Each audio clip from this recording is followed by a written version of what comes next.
지난번 사사기에 이어서 룻기라고 하는 책으로 저희가 새롭게 수요기도에 새로운 성경 공부를 하게 되었는데, 어떤 의미에서는 사사기의 연장선상에 있습니다. 그것은 시대적으로 보아서 내용은 완전히 다르죠. 어떻게 똑같은 시대에 이렇게 암울한 내용이 사사기에, 지난번 특별히 뒤에 후반부 17장서부터 5장은 정말 암울하고 끔찍하고 정말 다시 상기하기도 참 쉽지 않은 그런 엄청난 내용들이 들어가 있었는데, 동일한 시대에 하나님께서 이렇게 아름다운 이야기가 또 있을 수 있을까 싶을 정도입니다. 그렇죠? 하나님은 최악의 상황에서도 항상 역사하시고 일하고 계신다는 사실을 우리가 알 수 있겠죠. 지금 우리가 처해 있는 이 상황, 꼭 우리나라의 국가 안보를 포함해서 또 도덕적 상태를 포함해서 하여간 전 세계에서 벌어지는 지진, 재앙, 그다음에 LA의 화재, 하여간 하루도 조용할 날이 없는 세상에 우리가 살고 있습니다. 그렇죠? 매일 5만 명의 아이들이 굶어 죽고 있는 세상에 살고 있어요. 그뿐이겠습니까? 정말 이런저런 질병으로 사고로 죽는 사람은 또 얼마나 많겠습니까? 셀 수 없이 많은 이 복잡거리는 이 땅에서 우리가 하나님의 은혜를 맛보고 평안함을 누리고 살아갈 수 있다는 것은 아주 특별한 은혜가 아닐 수가 없습니다. 그래서 하나님께서도 이 사사기 시대의 암울함 가운데서도 이렇게 놀라운 아름다운 역사를 이루셨듯이 우리의 삶에서도 우리의 믿음 여하에 따라서 하나님께 얼마만큼 우리가 순종하는가에 따라서 하나님은 얼마든지 우리의 삶을 통해서 기적을 일으키실 수 있다. 그렇죠? 네. 자, 그래서 지금 오늘 우리가 공부하고자 하는 이 룻이라고 하는 여인의 이름이죠. 성경에서 놀랍게도 여인의 이름이 성경의 66권 책 제목이 되는 책이 2권이 있습니다. 여러분이 잘 아시는 것처럼 지금 우리가 보고자 하는 룻기가 그 중에 하나고, 그 다음에 에스더라고 하는 책이 있죠. 여러분 잘 아시는, 우리가 이제 룻기를 끝내고 나서 우리가 에스라, 느헤미야, 에스더 이렇게 해서 계속 역사서를 공부해 나갈 터인데, 수요기도에 그때 이제 에스더가 나오겠죠. 두 여인이 상당히 대조적인데, 하나는 룻이라고 하는 여인은 모압 이방 여인입니다. 모압이라고 하는 이방 여인인데 유대 남자와 결혼을 했고, 반면에 에스더는 유대인 여인인데 이방 남자와 결혼을 했습니다. 그런데 둘 다 결국은 유대인을 통해서, 즉 아브라함을 통해서 모든 열방과 가족들에게 하나님의 축복이 임한다고 하는 사실에는 변함이 없죠. 그렇죠? 하나님께서는 그리 하시기로 작정을 하셨기 때문에 창세기 12장 3절에서 그래서 모든 하나님의 복은 아브라함을 통해서 올 수밖에 없다, 이렇게 우리는 알 수 있고, 그 아브라함의 씨 중에서 가장 놀라운 씨, 즉 예수 그리스도, 그래서 유대인으로부터 구원이 나온다. 그래서 우리의 혼의 구원도, 가장 최고의 축복도 역시 유대인을 통해서 하나님께서 주시기로 하셨다라고 성경에 나와 있습니다. 자, 그래서 이 룻이라고 하는 여인이 등장을 했습니다. 자, 그러면 룻기로 한번 살펴보겠습니다. 말씀드린 것처럼 사사기는 실망과 탄식과 어마어마한 참 암울한 시대인데, 그 암흑 속에 한 줄기 빛처럼, 또는 그 사막의 오아시스, 하나의 오아시스처럼 참으로 이 가장 아름다운 이야기. 두 가지가 주제인데요. 하나는 추수입니다. 추수, 수확, 보리를 수확하고 추수. 이것은 단순히 보리 추수 수확뿐만 아니라 이 교회 시대의 구원받는 사람들을 위한 수확도 관련이 되어 있겠죠. 또 한 가지는 사랑 이야기입니다. 그렇죠. 보아스라고 하는 사람의 룻을 향한 사랑 이야기, 두 가지가 주제인데요. 자, 그뿐만 아니라 보아스가 어떻게 예수 그리스도께서 우리를 십자가의 보혈로 구속하실 것인지, 그 구속자이신 예수 그리스도를 어떻게 예표하고 있는지, 룻은 어떻게 예수 그리스도의 신부인 교회를 어떻게 예표하고 있는지, 이런 내용들도 너무나 아주 풍성하게 영적인 교훈과 세대적 진리를 포함해서 하나님의 정말 놀라운 이야기, 그 중에서 정말 예수 그리스도의 조상인 보아스라고 하는 인물의 등장과 그가 다윗의 조상이라는 것, 이 모든 것들을 우리가 보면 정말 하나님께서는 아무리 상황이 어두워도 하나님의 뜻을 일관성 있게 계속해서 이루어가고 계신다는 것을 우리가 볼 수 있겠습니다. 자, 그래서 나중에 한번 확인하겠습니다만 그래도 한번 룻기 맨 끝부분에 한번 가보십시오. 거기에 갑자기 룻기가 마무리되면서 족보가 나와요. 족보.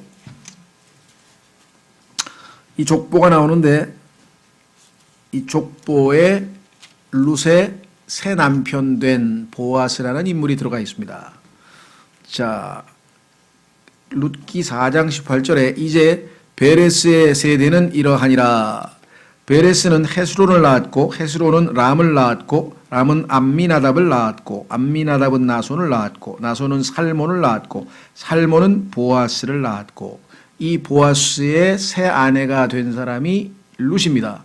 그런데 보아스는 오벳을 낳았고 오벳은 이새를 낳았고 이새는 다윗을 낳았더라. 그래서 룻은 다윗의 조상의 족보에 올라가게 된 것이죠. 근데 이 다윗은 우리 예수 그리스도를 예표하고 있는 인물이죠. 예. 그래서 다윗의 아들, 마태복음 1장 1절에 아브라함의 아들인 다윗의 아들 예수 그리스도에 관한 세대에 관한 책이라 해서 마태복음 1장 1절에 신약 성경이 시작되는 것으로 봤을 때 이 족보가 얼마나 우리 신약 그리스도인들과도 아주 친밀한 관계가 있는지를 우리가 좀 염두에 두면 룻기를 이해하는데 훨씬 더 이해가 되시겠다. 자, 그러면 일단 1장 1절로 한번 가보도록 하겠습니다. 본문으로 들어가서 시대 배경은 사사기 시대 배경이라고 했습니다. 자, 이제 재판관들이 다스리던 때에 땅에 기근이 드니라. 이제 재판관들이 다스리던 때에 땅에 기근이 드니라. 사실 여기서 그냥 참고로만 짚고 넘어가겠습니다만은 우리말 번역에 있어서의 한계 때문에 재판관들이 다스리던 때에 땅에 기근이 드니라 이렇게 된 게 아니라 재판관들이 다스리던 때에 땅에 기근이 드는 어떠한 한 사건이 발생하였더라. 뭐 이렇게 좀 장황하게 번역을 하게 되어 있어요. 근데 우리말로는 참 쉽지가 않고요. 그래서 영어 표현으로 보면은 맨 앞부분에 Now it came to pass in the days. 어느 시절에 이런 일이 발생하였더라. 이런 표현이 하나 나오는데 이 표현은 성경에 딱 5번 나와요. 5번 나오는데 이 5번 나올 때마다 상황이 어떻냐. 정말 위기 상황이 펼쳐지는 가운데 하나님께서 그들을 그 위기로부터 구출해서 축복하시는 상황, 그런 상황에 이 5번의 표현이 사용되었어요. 그래서 우리말로는 그냥 이러이러한 사건이 있었더라. 뭐 굳이 그렇게까지 번역을 해야 되겠냐. 그랬더라 그러면 되지 않느냐 했지만 킹제임스 성경에서는 이 표현을 5번만 특별하게 사용을 했기 때문에 우리가 좀 주목을 해야 될 표현이다. 앞부분에 나와 있는 것 Now it came to pass in the days라는 이런 표현입니다. 그래서 이거는 우리가 우리말 성경에서는 특별히 이 번역을 안 했기 때문에 왜냐하면 그냥 어떤 사건이 있었더라 이런 표현을 뺀 거죠. 사실은 그냥 그랬더라로 그냥 마무리 지었어요. 자, 어쨌거나 뭐 이 문제를 길게 얘기하려고 하는 건 아니고 그러나 중요한 하나님의 의도가 담겨져 있는 표현이다. 이런 걸 놔두시고요. 이제 재판관들이 다스리던 때 땅에 기근이 드니라. 기근이 드는 사건이 있었더라. 이렇게 원래 표현하자면 그렇다는 거죠. 자, 그래서 기근. 성경에 보면은 이 기근이라고 하는 것 여러분 아시다시피 정말 인간 세상에 있어서 가장 처참한 게 기근이죠. 성경에 보면은 창세기 12장 10절에 기근이 들어서 그 믿음 좋았던 아브라함도 이집트로 내려가지 말라는 하나님의 뜻을 어기고 이집트로 내려가서 아내를 잘못하면 죽일 뻔하는 그러한 큰 실책을 범하기도 했고요. 또 계시록 18장의 마지막 13번째로 성경에 기근이 들어서 어마어마한 하나님의 심판 가운데 가장 혹독한 심판이 기근입니다. 3년 반 동안 비가 안 오고 농사를 못 지었으면 그 다음 뭐 할 겁니까? 굶고 메르세데스 벤츠를 타든 아니면 무슨 뭐 747 항공기를 타든 1등석을 타든 아니 굶으면 무슨 소용이 있냐 이게 아무것도 못 먹으면. 그렇죠? 예. 미국에서 그 얼마 전에 있었던 뭐라 그러나요? 그 모기지 무슨 모기지 사건인가 얼마 전에 터져 가지고서는 막 경제적으로 굉장히 어려움이 많이 있었잖아요. 예. 그 무슨 모기지 사건이라는 저도 정확하게 이름도 잊어버렸네. 하여간 그 사건 때문에 미국의 중산층이 그 다 무너져 가지고 집도 다 뺏기고 차는 BMW 렉서스를 몰고 가는데 돈이 하나도 없어 수중에. 왜? 직장을 잃어서 월급이 없으니까. 그래가지고 그 줄 서서 먹는 그 노숙자 그냥 무료 급식소 있잖아요. 무료 급식소에 가는데 그냥 막 엄청난 고급 차들이 쫙 늘어섰어. 그거 주인이 다 굶게 생겨서 지금 그 밥 타러 온 거예요. 그러니까 희한한 일이 벌어졌죠. 그러니까 정말 이 기근이라고 하는 것은 하나님께서 비를 안 오게 하시면 이 세상에 있는 사람들 뭐 5성급 호텔 아니라 무슨 최고급 뭐 아무리 뭐 다 있으면 뭐합니까? 먹을 게 없는데. 그래서 성경에 보니까요. 유순한 여인이 인간이 나중에 굶으면 어떤 일이 벌어지는가. 유순한 착한 순한 여인이 자기 아이들을 삶아서 먹었어요. 성경에 보니까. 또 비행기 사고가 났는데 48명인데 그중에 17명이 살아남았는데 어떻게 살아남았냐 그랬더니 죽은 사람들 시체를 다 뜯어먹어가지고 살아남은 거예요. 이런 일들이 기록상 어마어마하게 많아요. 우리가 생각할 때는 인간이 과연 그럴 수 있냐.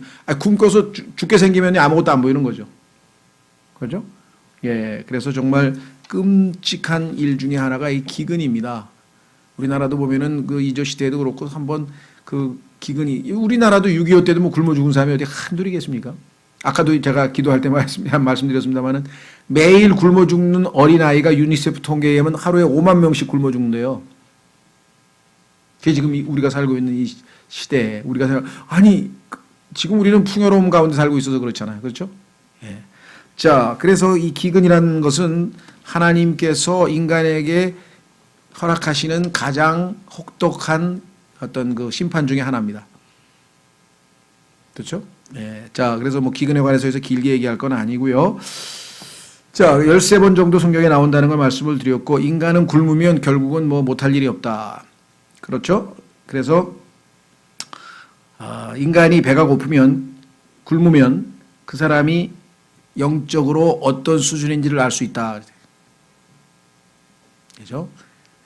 정말 하나님 앞에 믿음으로 그것을 잘 견뎌내는 사람이 있는가 하면 가서는 안 될 곳에 가서 세상에 가서 도움을 요청한다든가 이런 일들이 이제 비일비재하게 벌어지고요.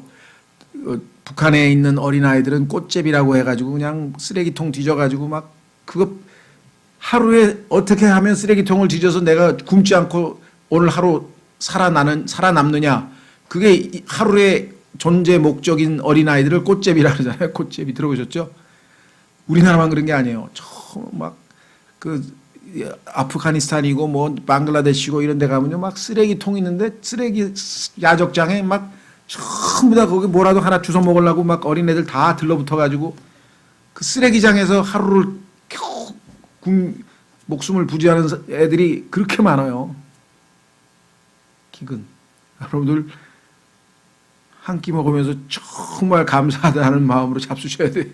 저도 참 요즘에 별로 그런 느낌을 풍요롭다 보니까 잘 인식을 못 하는데 하나님께서 우리 2년만 비 안 보내면요 우리나라도 먹을 거 하나도 없어요. 그렇죠? 예. 자, 그래서 기근이 들었어요. 그러니 그냥 기근이 아니라 이제 굶어 죽게 생겼으니까 어떻게 하겠어요? 믿음으로 버티지 못하고 어떻게 했냐? 할 수 없다. 하나님이 싫어하시지만 모압 땅은 하나님의 원수, 하나님의 백성 이스라엘을 괴롭히고 저주를 했던 아주 그냥 이스라엘의 원수, 자기 민족의 원수인데 그 모압 땅에라도 가서 어떻게 빌붙어서 좀 먹고 살아야 되겠다. 이렇게 엘리멜렉이라고 하는 한 집안의 가장이 결정을 내렸는데 잘못된 결정을 내리고 말았죠.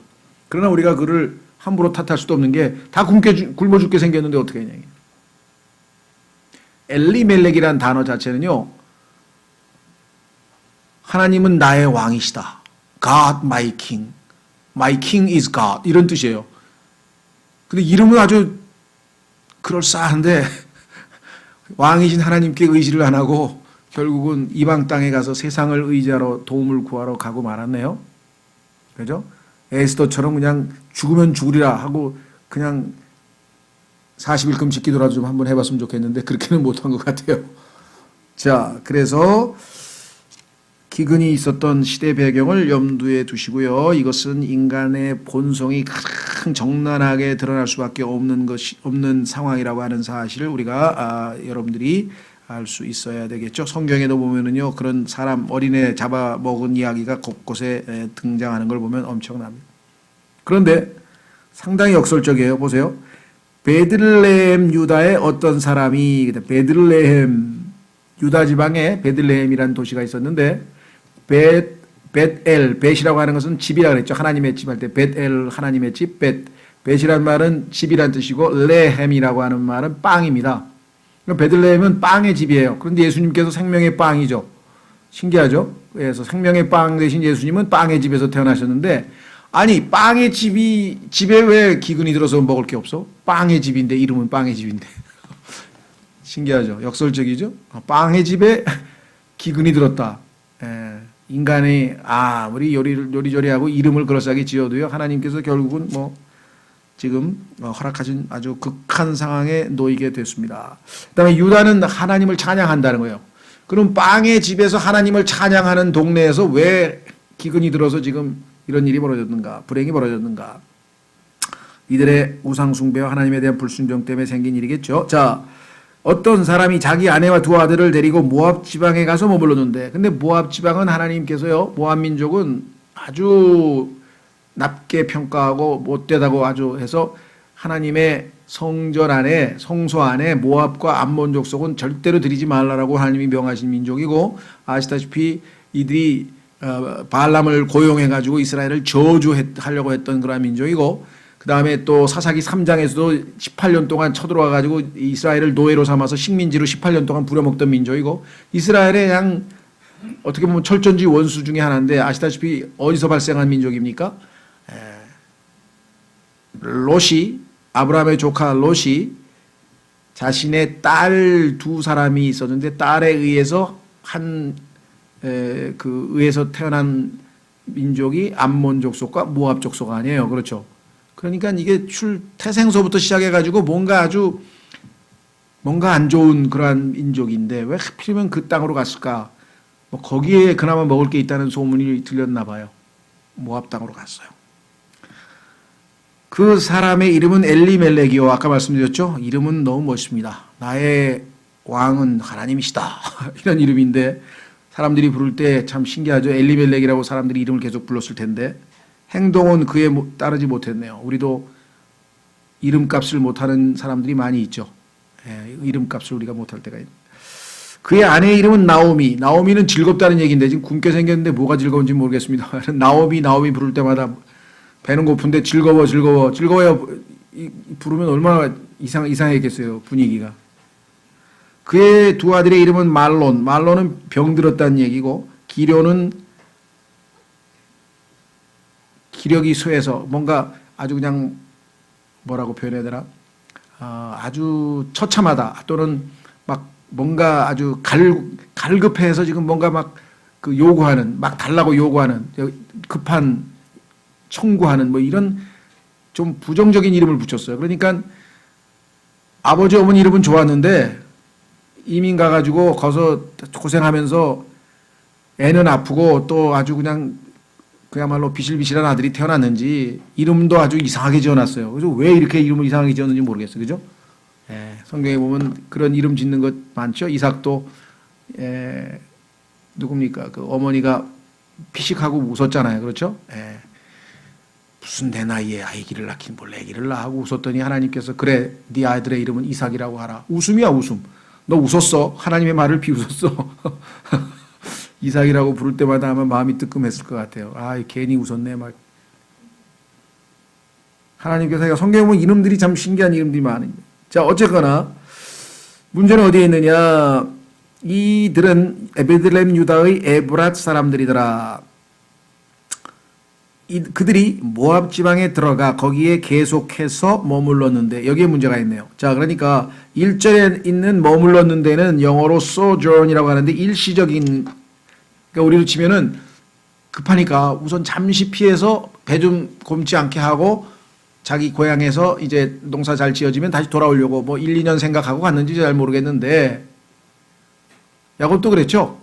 아이고 형이나 죽이려고 그러는구나. 잠깐 피해야지. 한 1, 2년 있다 와야지. 1, 2년은 무슨 1, 2년 20년이나 있게 됐잖아요. 그렇죠. 우리도 우리 생각에는 잠깐이면 될 것 같지만 그게 아닌 사람들이 많죠. 예, 여기도 마찬가지예요. 10년이나 있게 됐어요. 결국. 그래서 뒤에 계속해서 머물렀는데 이렇게 영어 단어는 두 단어가 다릅니다. 하나는 sojourn이고 하나는 continue인데요. 어쨌거나 상황이 이렇게 되어 버렸습니다. 자, 그래서 어떤 일이 발생했느냐.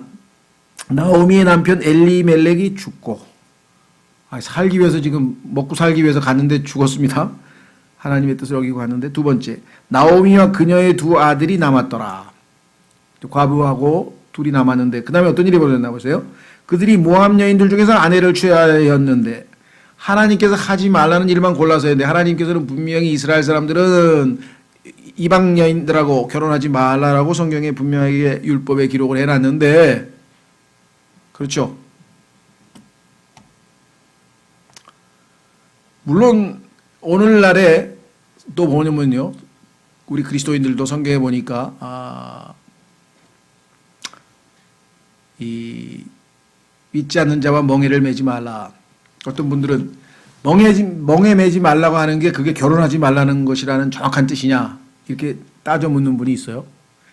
성경에서 물론 결혼하지 말라고 딱 써 있는 거는 없죠. 거긴 당연히. 그러나 고린도전서 7장에 가면은 분명하게 그 재혼하는 여인의 한 경우에 믿는 사람하고 하라는 얘기가 분명히 나오죠. 그래서 성경적으로 믿지 않는 자와 멍에를 매지 말라고 하는 얘기는 결혼뿐만 아니라 뭐 사업이라든가 기타 하여간 함께해서 영적으로 통하지 않는 사람과 이 연결되면 뭔가 나중에 이제 걸림돌이 생기는 것이기 때문에 그런 말씀이지만, 그렇죠. 예. 여기도 지금 일종의 신학적으로 우리가 적용하자면 바로 그런 것이죠. 그래서 이 문제도 가볍게 넘길 일은 절대 아닙니다. 이것이 쉽진 않아요. 물론 하나님의 은혜로 많은 경우에 정말 그 상대방이 예수님을 믿고 변화돼서 그런 특별한 긍휼과 은총을 베푸시는 경우도 더러 있습니다. 그러나 원칙은 우리가 기억하고 계셔야 되겠죠. 자, 그 다음에 두 번째. 자, 하나의 이름은 오르바요. 이 오르바, 그 다음에 다른 하나의 이름은 룻이더라 그랬습니다. 며느리 두 사람. 자, 오르바라고 하는 이름은요, 참 신기해요. 이게 올파라고 하는데, 올파. 근데 이 첫 철자를 P하고 R하고 바꾸면은 오프라 윈프리라고 하는 그 흑인 여자 있죠? 유명한 그 여자 이름이 나와요. 그래서 누군가가 그걸 지적을 해놨더라고요. 오프라 윈프리가 이 올파하고 뭔가 연관이 있다. 스타일이니 모든 것이 좀 비슷하다. 뭐 이런 얘기를 하는데 하여간 뭐 그건 지나가는 얘기고요. 자, 어쨌거나 룻이라는 여인이 드디어 등장했네요. 다른 하나의 이름은 룻이더라. 그 유명한 룻이라는 여인이 드디어 여기 등장했습니다. 하나님께서는 예수 그리스도의 족보를 여기서 지금 하나하나 만들어가고 계시는 장면이네요. 그렇죠? 자, 그들이 거기서 10년쯤 가였을 때 말론과 기련 두 사람도 다 죽고, 아까 이름도 영 신통차게 지어놨는데 또 일찍 죽었어요. 그 아들들이. 그 다음에 어떻게 벌어졌나 보십시오. 그 여인은 자기의 두 아들과 남편의 뒤에 남았더라. 그러니까 다 죽고 여자 셋만 남았네요. 남자 셋은 다 죽고 여자 셋만 지금 남은 처지가 됐는데, 성경에 보면은 fatherless라고 나오는데요. 아버지 없는 자. 우리는 보통 그냥 고아라고 하지만 성경에서는 고아하고는 조금 뉘앙스가 돼. 고아란 말이 틀린 건 아니에요. 그러나 성경에서는 아비 없는 자라고 해서 구체적으로 돼 있어요. fatherless. 그 다음에 두 번째로 남편 없는 사람. 그래서 이 두 사람이 특히 오늘날과 달리 경제력이 남성에게 집중되어 있고 농사 짓는 그런 것에 집중되어 있을 경우에는 이 그 마이너리티, 소위 말하면 소수 그룹 중에서 이 과부와 이 그 아버지 없는 고아는 절대적으로 누군가에 의지하지 아니하면 살아갈 수 없는 시대가 바로 이 시대였죠. 그러니까 이 세 여인은 정말 뭐 어떻게 스스로 어떻게 해보기가 어려운 아주 난감한 처지에 놓이게 되었습니다. 이렇게 되면 그나마 하나님에 대해서 뭔가 알고 있는 사람이 나설 수밖에 없겠죠. 자, 그래서 그는 어떻게 했느냐? 6절. 그때 그녀가 주께서 자신의 백성을 돌아보사 그들에게 빵을 주셨다는 것을 모압 지방에서 들었으므로. 소식이 들려오는데 이제 기근이 풀리고 고향 사람들은 빵을 먹게 됐다. 그러니까 그래도 먹고 산다. 이 소식이 들려왔어요. 모압 지방에서 돌아오려고 자기의 며느리들과 함께 일어나니라. 그래도 우리가 살 길은 그래도 내가 고향에 가서 그렇잖아요. 그죠? 거기 하나님이 돌아보셨다. 이렇게 있었습니다. 주께서 자신의 백성을 돌아보사 그래서 불쌍히 여기셔서 드디어 우리는 고향으로 돌아가자. 그래야 우리하고 너하고 우리 셋이서 먹고 살고 생활할 수 있지 않겠느냐. 이렇게 판단을 내린 것 같아요. 자, 여기서 우리가 한 가지 짚고 넘어갈 것은 어떤 분들은 그런 얘기를 합니다. 정말 진정으로 내가 하나님 말씀을 어기고 남편이 잘못된 결정으로 이곳에 와서 가지 말라고 하는 이 땅에서 이렇게 또 하지 말라는 결혼까지 아들 시키고 하나님 앞에서 하나님의 뜻에서 완전히 벗어난 삶을 살았더니 이렇게 비참하게 됐구나. 회개하고 돌아가자가 아니었고 야, 거기 가면 먹고 살 수 있대. 그 소리를 듣고 갔으니 이게 무슨 신앙적인 무슨 결단이라고 할 수 있겠는가라고 생각하는 경우가 더러 있습니다만은 그러나 하나님께서는 때로는 우리의 육신적인 동기를 통해서라도 회개할 수 있는 기회를 제공합니다. 그렇죠? 적어도 뭐예요? 이 여인이 생각할 때는 주께서 자기 백성을 돌아보셨구나 이렇게 판단은 내렸잖아. 하나님에 대한 생각을 안 한 게 아니죠. 예? 내가 가서 회개하고 하나님 앞에 엎드려야 되겠다. 이거는 아니었어. 적어도 주께서 자기 백성을 돌아보셔서 지금 먹을 게 있대. 그럼 우리도 가서 좀 어떻게 얻어먹자. 뭐 이런 생각을 했지만 그나마 그래도 주께서 자기 백성을 돌아보았다는 생각을 한 것만으로도 하나님께서 허락해 주셔서 지금 받아주시는 겁니다. 그러니까 동기가 옳지 않다. 이런 하면서 막 비판하는 각도에서 이 성경을 해석해서는 안 된다. 오늘날에 보면은 우리가 옳고 그름을 정확하게 판단하는 것 자체는 잘못된 게 없는데 때로는 욥의 친구처럼 지나치게 비판하는 분들이 계세요. 그죠? 그래서 성경에서도 그 얘기 하시잖아요. 그 남의 들보는 보면서 자기의 티는 아니죠. 거꾸로. 다른 사람의 눈에 티는 보면서 자기 들보는 보지 못한다. 그러니까 너무 지나치게 비판하는 분들 보면 자기도 나중에 보면 뭐가 다 드러나더라고. 그렇죠? 그렇다고 해서 우리가 옳고 그름을 판단하지 말라는 얘기는 아닙니다. 당연히 우리가 판단해야죠. 자, 그래서 아직은 성숙되지 않았으나 그래도 하나님을 찾았다. 나오미가 7절. 그러므로 그녀가 자기가 있던 곳에서 나와 떠나매 그녀의 두 며느리도 그녀와 함께 하더라. 그들이 유다 땅으로 돌아오려고 길을 갈 때에 나오미가 자기의 두 며느리에게 이르되 가서 각각 자기 어머니 집으로 돌아가라. 너희가 죽은 자와 나를 친절히 대한 것 같이 주께서 너희를 친절히 대하시기를 원하며 주께서 너희가 각각 자기 남편의 집에서 안식을 얻게 하시기를 원하노라 하고 그들에게 입을 맞춤에 그들이 소리 높여 울며 그녀에게 이르되 우리가 반드시 어머니와 함께 어머니 백성에게로 돌아가겠나이다 하니라. 자, 같이 가자고 가다가 왜 나오미가 생각이 바뀌었는지는 잘 몰라요. 우리는 이거 뭐 추측할 수밖에 없어요. 그죠? 처음에는 같이 가자고 해서 갔잖아요. 그죠? 그런데 아마 이제 요단강 와가지고 그랬는지 하여간 뭐 잘 모르죠. 아무리 생각해도 2명까지 먹여 살 자신이 없었는지 뭐 정확한 이유는 알 수 없지만 갑자기 이제 그 너희들을 위해서라도 소위 말하면 제가 해서 새 출발하는 게 좋겠다 이렇게 판단을 내렸던 것 같아요. 좋은 뜻도 있는 것 같아요. 왜냐하면 자기가 가서는 유다에서는 방법이 하나밖에 없어요. 나오미가 재혼을 해서 자녀를 낳아서 그 자녀들이 커서 이들을 결혼해서 그 후 자기 아버지가 죽은 아버지의 대를 이어주는 것 밖에는 하나님이 허락하신 율법이 없단 말이죠. 그런 의미에서 봤을 때는 지금 자기의 나이로 보나 아기를 낳았다고 쳐도 그게 뭐 10몇 년 20년, 15년 이상 기다려야 되는데 그게 도저히 안 될 것 같으니까 아마 생각이 바뀐 것 같아요. 자세히는 모르지만 하여간 여러 가지로 추정을 해볼 수 있는 상황입니다. 자, 그랬더니 뭐라고 했느냐? 안 가겠다 그랬어요. 상당히 그래도 뭐라고 해야 되나, 고부간에 뭐 좋은 사이였는지, 아니면 뭐 어차피 뭐 여자 셋이서 뭐 어떻게 서로 힘을 합칠 수밖에 없었는지는 모르지만요. 11절, 나오미가 이르되 되돌아가라 내 딸들아, 너희가 어찌하여 나와 함께 가려 하느냐? 아직도 내 태의 아들들이 있어서 그들이 너희 남편이 되겠느냐? 유대인들에게 하나님이 정하신 율법은요, 어떤 여자가 남편이 죽어서 그 남편의 대를 이을 수가 없잖아요. 그러면 남편의 유업을 하나님이 주신 유업이 사라져 버리잖아요.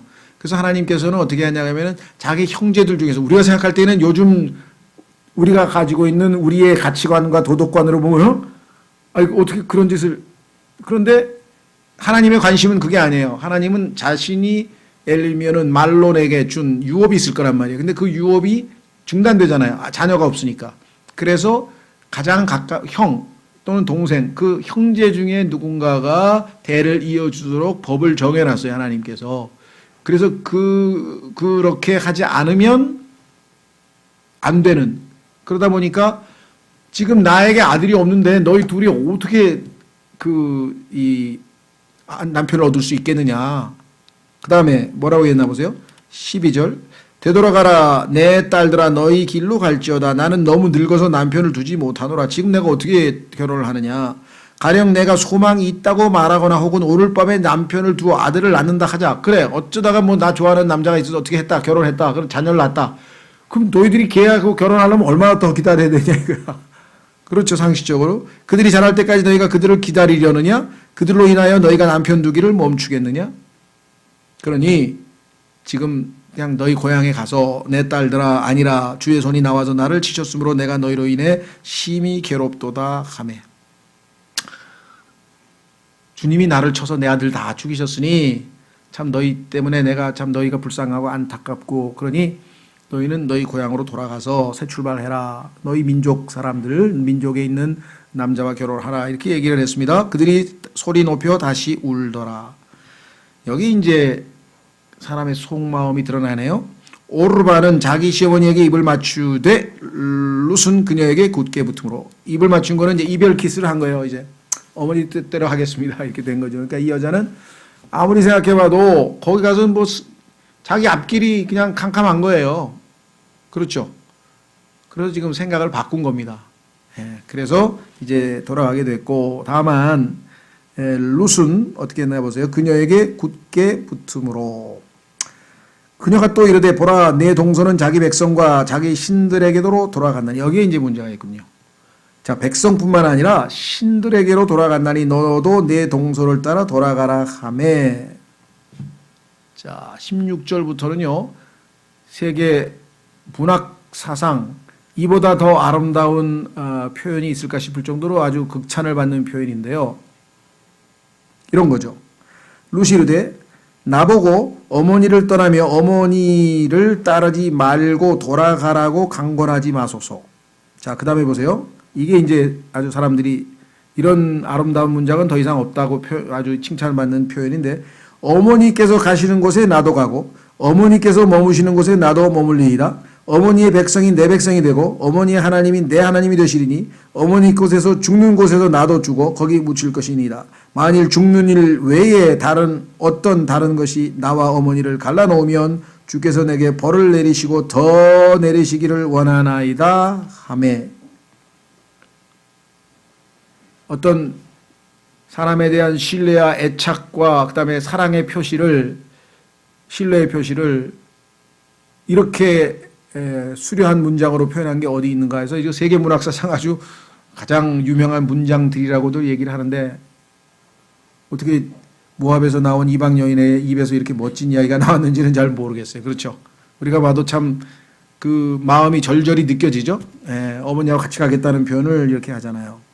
강권하지 말라. 왜? 어머니가 가시는 곳에 나도 가고, 바늘 가는데 실 간다. 나는 어머니 가시는 곳에 어디든지 가겠다. 그 다음에 머무는 곳에서 나도 머문다. 어머니 백성이 내 백성이다. 나는 이제 내 조상과 고향 다 내려놓는다. 중요한 건 그 다음에 어머니의 하나님이 내 하나님이 되시리. 신앙적으로 이스라엘의 하나님에 대해서 듣고 이 여인은 지금 마음이 이미 하나님께로 기울어져 있었다는 내적인 변화가 있었어요. 그렇지 않고서야 어떻게 동족을 다 버리고 그 다음에 뭐 따라가서 취직이라도 시켜주고 뭔 좋은 일 있으면 모르겠는데 아무런 소망이 없는데 가서 둘 다 가서 살지 죽을지도 모르는 판에 따라가겠다고 하는 거는 이건 내적인 변화와 그런 것이 없이는 불가능한 거겠죠. 그러니까 그모스라고 하는 그 이방신이 아니라 어머니가 섬기는 그 하나님을 내가 믿겠다. 이런 신앙적 회심의 모습을 우리가 여기서 읽어볼 수가 있습니다. 그러면서 어머니가 죽는 곳에 나도 죽어 거기 묻힐 것이니다. 안 헤어진다, 죽기까지도. 그래서 결국은 뭐라고 표현했냐면 죽음이 갈라놓을 때까지라고 하는 그 밀착 또는 연합에 대한 아주 강곡한 신앙 고백을 여기서 한 것을 우리가 보게 됩니다. 그렇죠? 예. 자, 그래서 결국은 나오미도 그 마음의 감동을 받았죠. 그래서 그녀가 자기와 함께 가기로 굳게 결심한 것을 보고 그 마음 상태가 돌이킬 수는 없는 상황이라는 것을 판단하죠. 나오미가 그녀에게 말하기를 그치니라. 자, 그래서 결국은 세 여인 중에서 두 여인이 이제 하나님의 땅, 하나님께서 이스라엘 백성에게 약속하신 그 땅으로 이제 돌아오게 됩니다. 자, 사실 오프라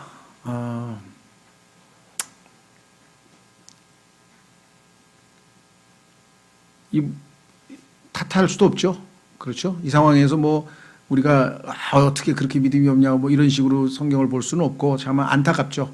하나님에 대한 신뢰가 약했고 특히 단순히 그냥 어떤 인간적인 정에 의해서 아마 함께 가고 싶었지만 현실이 너무나 막중하기 때문에 내려놨죠. 그러니까 마음의 순수한 어떤 영적인 변화나 체험 같은 게 없었다고 볼 수 있을 것 같아요. 자, 그래서 여기 보니까 19절 이에 그들 둘이 가서 마침내 베들레헴에 이르렀더니 드디어 이제 고향으로 왔네요. 요즘에 얘기하는 귀향인데 완전히 빈손으로 돌아왔어요. 그들이 베들레헴에 이를 때 온 도시가 그들로 인해 흥분하여 말하기를 여기 지금 영어로는 was moved about them이라는데 여기 흥분했다고 하는 얘기는 뉘앙스가 하여간 뭐 잘못했다고 하는 건 아닌데 소동이 났다는 뜻이죠. 소동. 왜? 10년 전에 떠났던 나오미가 왔어? 뭐 이런 거죠. 왜냐하면 이 당시에는 마을이 좁으니까 다 알 거 아니에요. 그 엘리멜렉 집안 그 사람들 정말 오죽했으면 그냥 우리도 치면 우리도 있죠. 우리나라도 그 어떤 집안이 도저히 먹고 살기 힘들어가지고 만주로 이주한 사람들 많잖아요. 그래서 그 사람들이 지금 막 또 뭐 어디 시베리아로 갔다 어디로 갔다 해서 막 또 중앙아시아로 이주하고 뭐 이래서 그 고려인들인가요? 뭐 그런 사람들에 대한 이야기가 지금 우리 사회에 자주 있잖아요. 그러니까 이 똑같아요. 우리 시대랑. 오죽 먹을 게 없어서 너무나 고통스러워가지고 이제 떠났다가 그나마 이 사람들은 돌아왔으니 야 돌아왔대 하면서 뭐 이제 고향에서 이렇게 작은 소동이 벌어졌습니다. 그래서 어떤 일이 벌어졌는가? 이 사람이 나오미냐 하므로 역설적이죠. 나오미란 단어는 뭐라 그랬습니까? 즐거워하는 그런 뜻인데 지금 즐거운 마음으로 왔겠습니까? 비통한 마음으로 왔는데 이름이 얼마나 역설적이에요. 상황하고. 그래서 나오미가 뭐라고 했습니까? 나를 나오미라고 부르지 마라. 내가 무슨 즐겁냐? 이렇게 얘기했어요. 20절 그녀가 그들에게 이르되 나를 나오미라 부르지 말고 말하라 그래. 쓰다 이거야. 쓰다. 내 마음이 지금 쓰라리다. 즐겁기는 뭐가 즐겁냐. 쓰라리다고 불러달라. 내 이름을 이렇게 얘기를 했어요. 적는 자께서 나를 심히 괴롭게 하셨느니라. 여기에서 이제 나오미의 뭐 약점이라고 하면 약점이고요. 속에 요걸 쓴뿌리라 그래요. 쓴뿌리. 속으로. 하나님도 너무하시지 그래. 가족 데리고 먹고 살려고 갔는데 가서 남편도 죽고 애들 결혼시켜서 어떻게 해보려고 했더니 아들들도 다 죽고 그렇죠? 그래가지고 이렇게 비참한 모습으로 돌아오게 됐으니 하면서 지금 하나님에 대한 그 응어리진 마음이 숨겨져 있었다는 것이죠. 그리스도인들 중에서도 그런 사람 많습니다. 다른 사람은 저렇게 복 주셔서 애들도 잘 되고 뭐가 잘 되고 다 잘 되고 나는 되는 게 하나도 없고 그렇다고 내가 기도를 안 해, 뭐 전도를 안 해. 나도 신앙생활 나름 할 만큼 하는데 왜 나는 이런 일이 안 벌어 이렇게 되지? 뭐 이런 분들. 또 어떤 분들은 뭐 하필이면 하나님이 왜 나를 이렇게 힘든 집에서 태어나가지고 흙수저로 태어나가지고 뭐 이러고 또 탄식하는 분들. 그렇죠. 하나님에 대해서 이 쓴뿌리가 있는 그리스도인들이 의외로 많아요. 그런데 그 쓴뿌리가 하나님 앞에서 처리되기 전까지는 축복을 받을 수 있는 상태가 안 된 거예요. 하나님이 복을 주고 싶어도 그렇게 막 찡그린 마음 상태, 막 구겨진 영 안에는 하나님의 복을 주실 수가 없는 거예요. 그렇죠? 그것을 하나님 앞에서 감사하는 마음으로, 진정한 감사하는 마음으로 바꾸어 주는 것이 이제 하나님께서 하실 일인데, 그렇죠? 그래서 지난번에 찬양의 희생이란 말을 썼잖아요. 아, 내가 비록 이렇게 갔는데 그래도 하나님께서 주의 백성을 돌아보셔서 그래도 돌아오게 하셨구나. 여기서라도 하나님 정말 새 출발할 수 있게 도와주시면 얼마나 감사하겠습니까? 뭔가 좀 마음 자세가 해야 되는데 아직도 지금 과거에 대한 응어리가 잔뜩 남아 있어요. 내 인생에서 왜 하나님은 꼭 이렇게 방해를 하실까? 뭐 이런 분도 있고요. 그러니까 다양한 형태의 지금 그 쓴뿌리 이런 게 있을 텐데 여기서 오죽하면은 야, 나 이름도 이제 나옴이라고 부르지 마. 내가 무슨 나옴이야. 난 즐겁지 않아. 난 마음이 쓰라려. 말하라고 부르라면서 이게 지금 마음에 뭔가 있는 거죠. 그렇지 않고도 이렇게 얘기를 할 수가 있겠습니까? 전능자께서 나를 심히 괴롭게 하셨느니라 내가 풍족하게 나갔으나 나갈 때는 그래도 먹을 거 잔뜩 들고 나갔는데 주께서 나를 빈손으로 집에 다시 오게 하셨느니라. 주께서 나를 대적하는 증거를 보이셨고 전능자께서 나를 괴롭게 하셨거늘 너희가 어찌하여 나를 나옴이라 부르냐? 나오미는 무슨 나오미? 말하라고 불러. 뭐 이런 거예요. 그러니까 지금 심사가 많이 좀 뒤틀려 있는 것 같아요. 자, 그래서 다음 주에 이 상황에서 하나님께서 어떻게 이들을 변모시키고 변화시키시는지 하나님의 간섭과 손길을 다음 시간에 좀 보도록 하겠습니다. 오늘 하나님께서 이 사사기의 암울한 가운데서도 하나님께서 예수 그리스도 우리의 구원자를 보내시기 위해서 그의 조상들을 지금 형성해가는 과정 가운데 등장한 룻이라고 하는 한 여인에 대한 이야기를 통해서 내 지금 현재 상황이 사사기처럼 암울한 상황이라 할지라도 하나님께서는 얼마든지 아름다운 역사를 나의 삶에서 이끌어내실 수 있다. 그런 하나님을 신뢰하고 믿음으로 갈 수 있도록 믿음을 주시도록 잠깐 기도하겠습니다.